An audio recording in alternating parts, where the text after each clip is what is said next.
Baiklah, di sini saya akan menjelaskan tentang ruang lingkup pelaksanaan ibadah gereja. Kita harus tahu dulu apa pengertian ibadah dan gereja. Ibadah adalah suatu tindakan yang dilakukan dari hati, bukan hanya sebagai rutinitas saja, tetapi dilakukan secara sadar rohani dalam memuji Tuhan. Sedangkan gereja adalah sebuah tempat beribadah para penganut agama Kristen serta sarana komunikasi kepada Tuhan. Adapun sarana-sarana yang kita gunakan agar dapat melancarkan proses pelaksanaan ibadah yaitu 1. Alkitab, kursi, meja, mimbar, dan lain sebagainya. Dalam hal ini, proses pelaksanaan ibadah sering terjadi masalah-masalah yang membuat pelaksanaan ibadah tersebut tidak berjalan dengan baik. Di sini saya akan paparkan masalah-masalah tersebut, yaitu ada 5 masalah yang sangat sering terjadi dalam pelaksanaan ibadah sehingga proses pelaksanaan ibadah tersebut tidak berjalan dengan baik. Yaitu 1. Tidak disiplin waktu, tidak tertib. Yang ketiga, tidak fokus dalam ibadah, contohnya handphone. Yang keempat, tidak tahu lagu pujian. Yang kelima, mengantuk pada saat mendengarkan firman Tuhan atau pada saat pemberitaan firman Tuhan. Dari masalah-masalah yang telah saya sebutkan tadi, bagaimana solusi agar dapat mencegah permasalahan tersebut, bagaimana solusi agar dapat memecahkan masalah tersebut sehingga proses pelaksanaan ibadah tersebut berjalan dengan baik. Saya akan memberikan solusi di sini, yaitu 1. Pelayan Tuhan yang bagiannya warta jemaat atau pengumuman agar mengingatkan kembali kepada jemaat supaya datang tepat waktu, yang dimana waktu yang telah disepakati bersama agar dapat melancarkan proses pelaksanaan ibadah kita. Yang kedua yaitu memberikan jadwal yang sama dalam pelaksanaan ibadah umum dan ibadah anak sekolah minggu.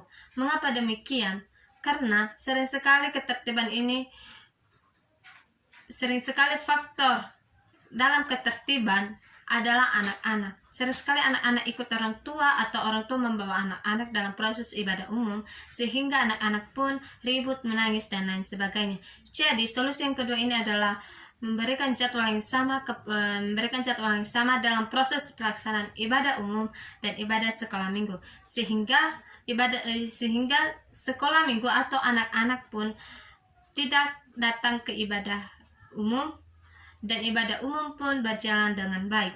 Yang ketiga yaitu memberikan sebagai pelayan Tuhan yang mengambil agenda agar mengingatkan kepada jemaat yang membawa HP atau yang memiliki handphone agar misalnya kalau boleh pun menonaktifkan handphone setiap yang membawa handphone sehingga proses pelaksanaan ibadah tersebut berjalan dengan baik, tidak terganggu dengan alat komunikasi tersebut.